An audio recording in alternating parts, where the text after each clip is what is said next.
Ladies and gentlemen, digital investors, welcome back to another video where we go over everything that is going on inside of the crypto space. I hope you guys have all been doing very well since we last spoke. Today, we're going to be covering Ripple and XRP. We're going to be covering Cardano and their ADA token. We'll also be covering how Bitcoin got banned somewhere, but trading of it is still at an all-time high. Kind of goes to show that just because something is banned doesn't mean people are going to stop using it. You cannot stop crypto. With that said, I want to start off on XRP first because we have had a massive price surge here.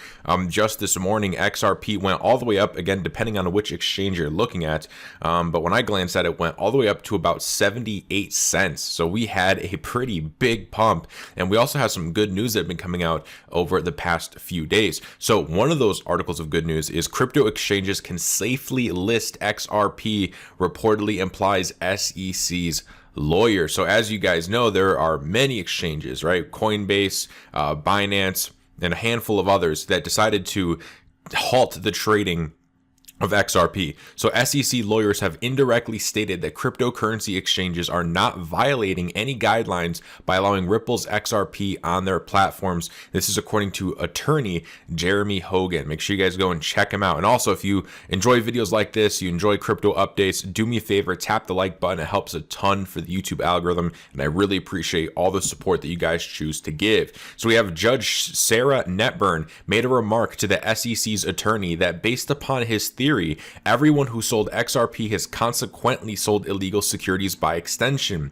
However, the regulator's lawyer reportedly pointed out that this is not the case. He says, and this is what the SEC's lawyer said on the record. He said, no, under Section 4, only Ripple and affiliates of Ripple can have sold XRP illegally. Hogan cited the lawyer, adding, now, why is that super important? That means that the exchanges that delisted XRP 2 months ago were not and would not be violating securities laws if they relisted XRP for sale and began to sell it again. Okay, so exchanges, for all of that XRP that they sold, if you sold any XRP, right, traded it among friends or anything like that, you know, you're not in trouble legally. And if you guys are on Twitter, then you would have seen the hashtag that's been kind of going on yesterday and today of hashtag relist XRP, because this information came out and now people are like, you know, which exchange is going to start relisting XRP? Hopefully all of them, but nonetheless, you have that hashtag circulating around.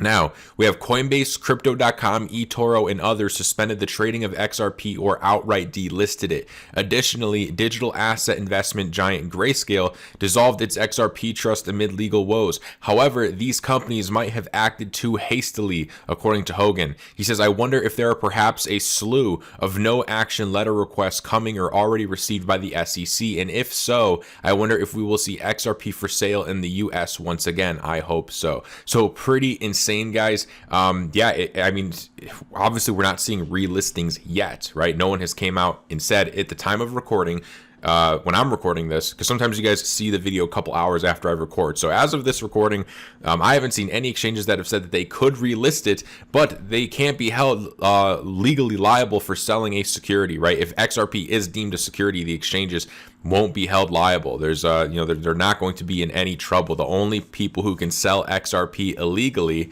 would be Ripple. So the exchanges are in the clear, which means they could continue selling XRP. So I think it's likely that we could definitely see relistings. When it will happen, you know, who knows? That's anybody's guess. But I have a feeling it will probably be happening sooner rather than later. Just a feeling, but I'm kind of confident on that. I think we will start to see some relistings. I think once we see the first one, I think the rest will go like a waterfall. Now we also have SEC says XRP is fundamentally different than Bitcoin and Ethereum as legal battle with Ripple intensifies. Now this is some extremely bullish news for all of you XRP hodlers, which I know there is a lot of you.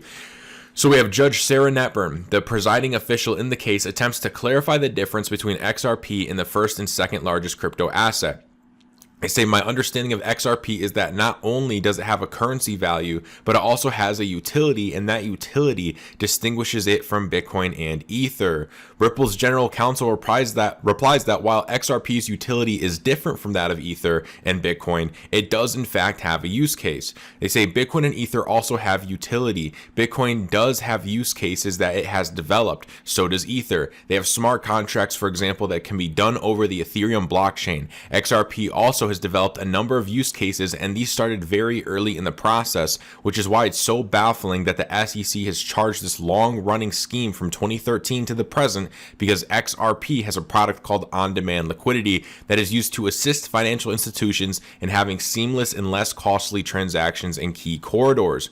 XRP as a digital asset is helpful because it means that banks don't have to have their own fiat accounts on either end and can deploy that money more effectively elsewhere, and XRP can be used as a bridge currency.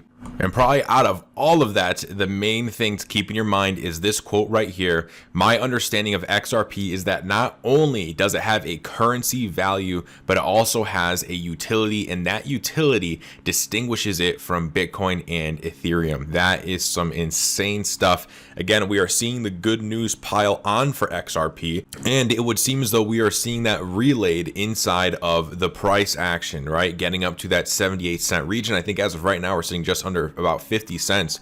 And we also have this from Travala. Travala, you can pay with a number of digital assets, but now you can pay with XRP. This is right from their Twitter. They say you can now use XRP to book plus 3 million travel products worldwide on Travala.com. The world's first merchant to integrate Binance Pay. Pay with XRP using Binance Pay and get 10% cash back in travel credits until March 31st. So all of you guys who are waiting for that XRP price to go up, looks like you guys can take some vacations on Travala with your XRP. Now, I also want to show you guys this. Let's move into the Cardano aspect. This is also including Flare, so this is great. Flare Networks are the one responsible for that Spark airdrop. Remember, that's XRP snapshot that you may or may not have decided to participate in.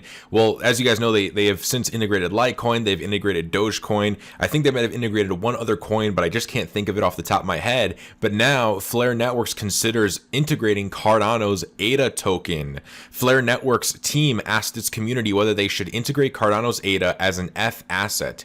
At the time of writing, the poll has received over 13,000 votes, and 82% of the total have voted in favor of the proposal. So that means 82%, 82.9 to be exact, have voted in favor that they want ADA to be an F asset, with only 17% rejecting it. However, with 5 days remaining, the community still has a chance to cast its opinion. So this is the poll that they put out, and it's just a simple yes or no, and there's an overwhelming response for the yes answer. Users of both platforms, Flare and Cardano, could receive many benefits from the integration. Flare Networks team envisions several use cases, one of which is to supply ADA liquidity to Flare X, so there is a decentralized way to trade ADA pairs against other F assets. Also, applications on Flare built using EVM that aren't available on Cardano. Cardano is close to deploying its smart contract functionality. Therefore, those interoperable use cases serve as incentives to attract more users to Flare networks.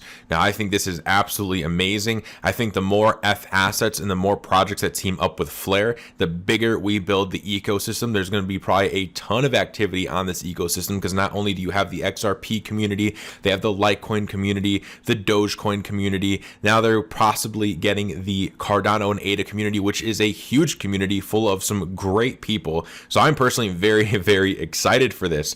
And also, I came across this. Charles Hoskinson says that Cardano will facilitate one of the greatest wealth transfers in history, and explains how. So bear with me on this, but this is pretty interesting.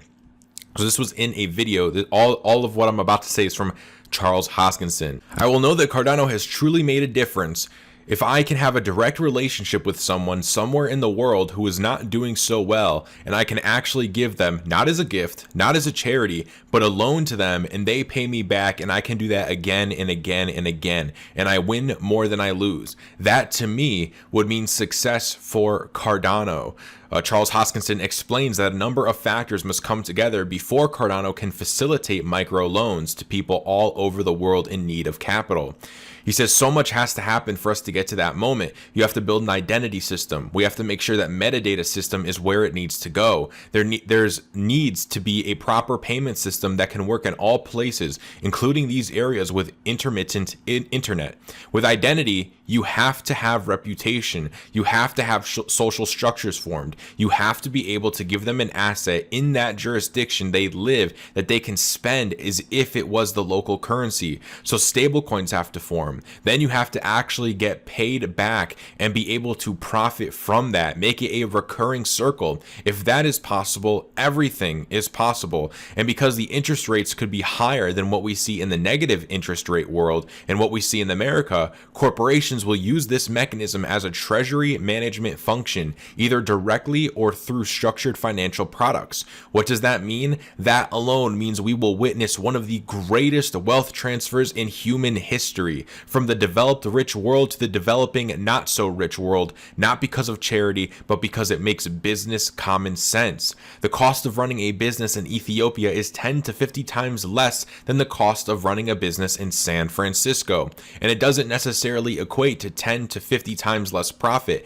That's the key. A whole new world opens up once this infrastructure is in place. So pretty insane, guys, right? Charles Hoskinson talking about a great wealth transfer. And that definitely, I don't know how people are not bullish on Cardano. I understand that they don't have everything out yet, but I'm a big fan of Charles Hoskinson. I'm a big fan of his mindset. If you just listen to the man talk, it seems like he really believes in what he is doing. I think his philosophy is on point. The way he is building Cardano is on point. And ultimately, it makes me a long-term bull on Cardano and their ADA asset. Now, I also want to show you guys this. Crypto is banned in Morocco, but Bitcoin purchases are soaring. So you might be like, how? Well, cryptocurrencies are banned in Morocco, but peer-to-peer trading platform Local Bitcoins is reporting all-time trading highs this year. Local Bitcoins is basically a platform where you can meet up with someone and trade Bitcoin that way, right? So if I went on Local Bitcoins, I could post that, hey, I'm selling, 0.01 of a Bitcoin,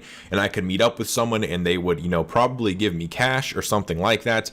It was mainly used a lot back in the day, right? Not many people are, building a Bitcoin portfolio off of Local Bitcoins, but when it's banned, right? Say Morocco has no exchanges open, Local Bitcoins is one of the only ways. So they are reporting all-time trading highs this year. That is insane, and that goes to show that just because a government bans crypto or an entity bans crypto does not mean that you can stop the trading of it. Okay, these cryptocurrencies, there's nothing you can do if people want to transact. It might be illegal, it might be whatever, but you cannot stop people from using a money that they deem themselves that they want to use. So with that said, guys, that is the video for today. I hope you enjoyed it. If you did, make sure you tap the like button. It helps a ton for the YouTube algorithm. And if you like cryptocurrency updates where we go over Bitcoin, altcoins, and everything that is happening inside of the crypto space, make sure you subscribe and you hit the bell so you're notified every single time I put out an upload